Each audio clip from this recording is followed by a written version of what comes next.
عايزاك تقولي ايه هي الحاجة الحرام اللي كنت بتعملها في الايام العادية وعشان خاطر رمضان هتبطلها عشان هي حرام واحنا في رمضان. ابطل اخرج مع بنات. هبطل اخرج مع بنات. لا انت وسامتك مقوية قلبك.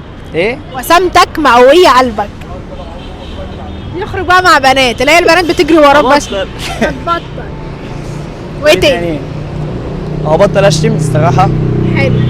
و... ومش هنزل غير بعد الفطار ليه بقى؟ كده.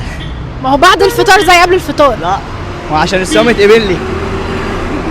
وهبطل اقعد مع كام واحد كده من صحابي. مين هم؟ واحد اسمه السعيدي، واحد اسمه روسيا، واحد اسمه حمو. انت تخليك شهر رمضان ده قاعد في البيت. يفضل. ممكن. عشان يتقبل لك الصيام. ما انا طب بقول مش لك. ناوي في حاجات ناوي تغيرها في شكلك؟ لا. خالص؟ شعرك. لا. شعرك ده حرام.